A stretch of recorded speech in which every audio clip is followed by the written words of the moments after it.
dito sa may problem set sa number 4 na items, meron tayong given na dimension ng beam, meron tayong width na 325 mm and the effective depth na 475 mm. Then, meron tayong strength ng concrete at strength ng steel na given na din. Ngayon, sa may number A, ang pinapahanap is yung MU or yung capacity ng beam natin. Yung ultimate moment capacity. Pero may condition. Ang condition is, ito yung reinforcement. 4 na 25 mm diameter. Sabay 1 layer siya. Ngayon, para ma-solve to, kailangan alam natin kung ano yung MU. Yung formula ng MU. Ang formula ng MU ay MU is equal sa P. Pag tension yan, magiging 0.9. Sabay AS FY D. Given na to at yung FY pala, given pala yung FY, no? Yung AS, wala pa tayo. Pero makukuha natin siya dito. Kasi nga, nag-given na siya kung ilang diameter ng bar. So, yung FY is 368. Sabay ang D natin is 475. At yung minus A over 2. Sabay, multiply natin siya sa divide pala natin siya sa 1 million para maging kilonewton meter. Ngayon, ang kulang rito is yung AS at A. No? Yung AS, yung area ng steel, may formula dyan. Pagkuha. 4, so 4 times pi over 4 times diameter na 25 mm squared. Ngayon agad yung AS na equals to saan? Tapos yung A natin dito, ito yung depth of the stress block ng concrete, no? Na ito is si AS FY na 368 over 0.85 FC prime na 35.5 tapos width na 325. Ayan, meron na tayong ganyan. Pero, ang problema dito, di natin alam kung ito ba ay singly or doubly. Paano natin malalaman yun kung singly or doubly siya? Kasi may nabanggit sa problem, di ba?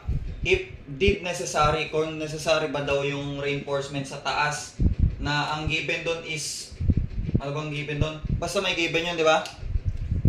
Tapos, ayun, para malaman nga kung kung kailangan ba ng reinforcement bar or magdoble tayo analysis, ang gagawin natin is kukunin natin yung raw max nito. I-compare natin sa actual raw. Paano yung actual raw? Yung actual raw is yung AS over BD. AS na to. Ito yon, BD 325 times 475. Ito yung AS. Pag ito is greater than sa raw max, no? Yung raw max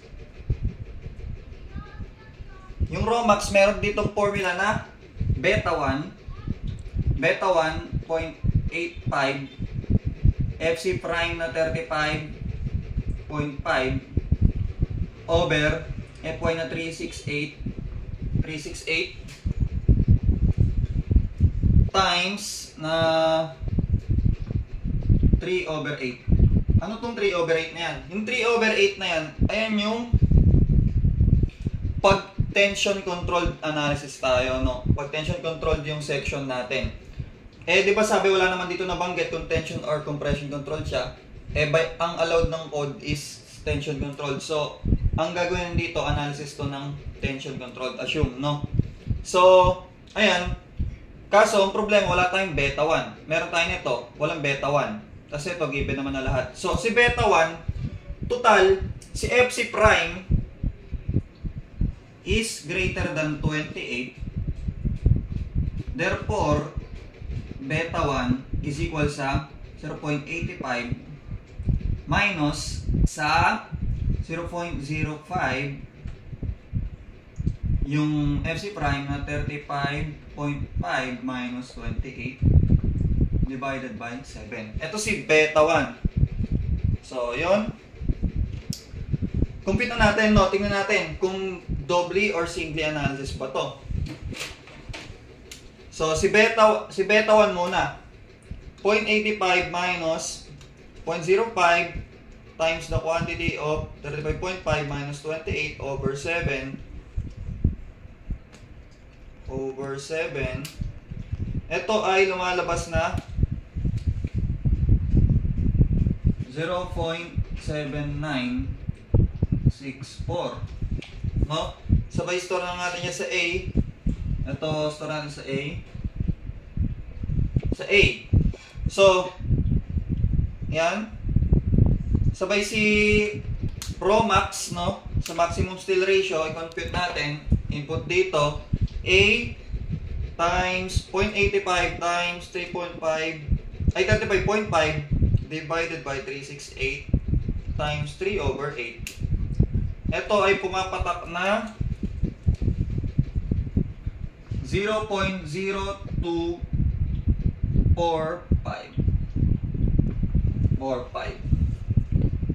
Ayan. Ngayon, eto, alam na natin si Romax. Si actual Rho, makukuha natin pag nakuha natin si area ng steel. Compute natin yung area ng steel na makancel out yung 4. So, pi times 25 squared na lang to. 625 pi or 1,963.4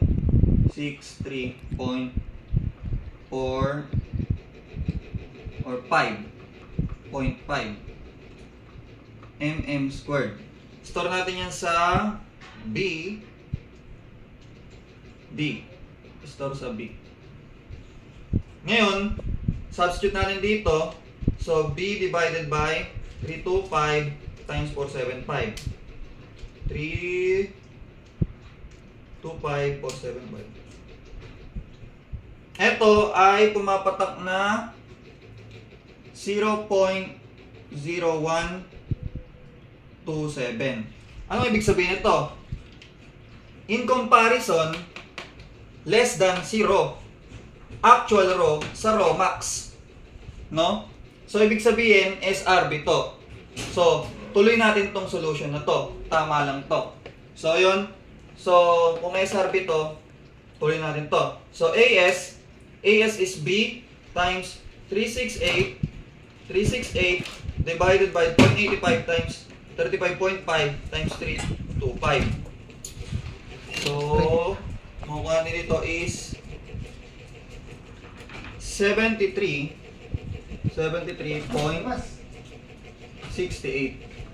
mm. Store natin ito sa C. Ano mo, iigan na naman dito. Labas! C. Yun. Pagka-store natin sa C, input na lang dito, makukuha na natin yung sagot.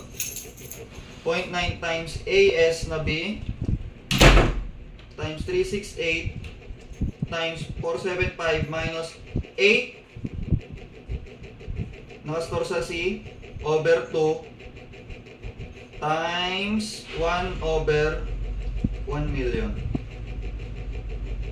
Ngayon, meron tayo dito sagot na 284.9 yan, kilonewton meter.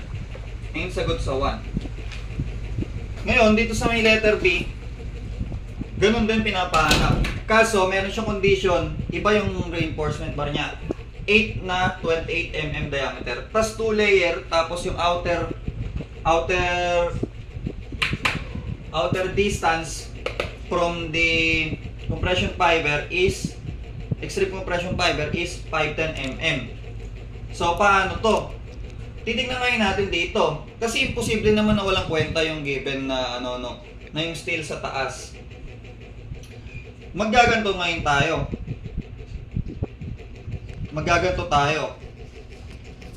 Alam na natin, yung Romax natin is ganito. Pero, pang single layer lang to. paano naman yung double layer? Ang double layer is Rho max times, Rho max is beta 1 0.85 FC prime na 35.5 over 368 3 over 8 sabay dt na 510 over yung depth na 475. Yan. Para di na tayong mag-global yung raw balance. So, ayun. Meron tayo ito. Ngayon, i-compare ngayon natin to sa actual. Ang actual natin is eto na. No? Sabay ang actual, no? Is P, ay raw.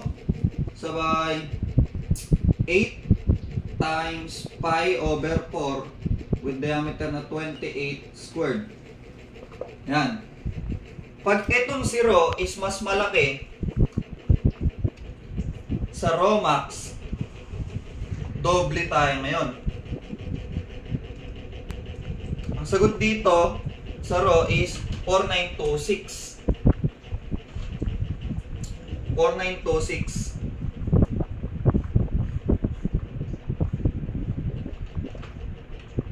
01 ay 02.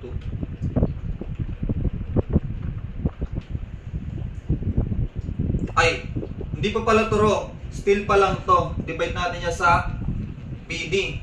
Yung dimension ng concrete. 325 times 475. Ngayon, pag tinibayan ito sa 325, equals to saan?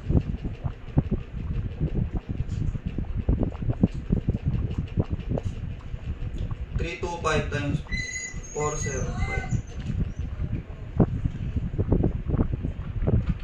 magiging 0.0319 yung actual raw ng 8 bars. Ano naman tong Rho max? Meron tayong beta, so mag-iiba lang pala to, maladagdagan nito kasi meron tayong yung DT na tinatawag, yung kasi double layer. Pag double layer meron tayong merong yung layer na pinakababa. Ito yung distance niya doon sa may outer extreme compression fiber. So, si beta is nakastore sa A. A times 0.85 times 3.5 ay 35.5 divided by 368 times 3 over 8 times 510 over 475. Ito ay equal sa 0.263. Anong ibig sabihin nito? Si actual Rho is mas mataas kay Rho max. Ngayong mas mataas na siya, therefore, DRB or doubly reinforced design pala. Design, DRD. Ang mangyayari dito, or analysis, or DRA. Ganyan. Ngayong doble na to,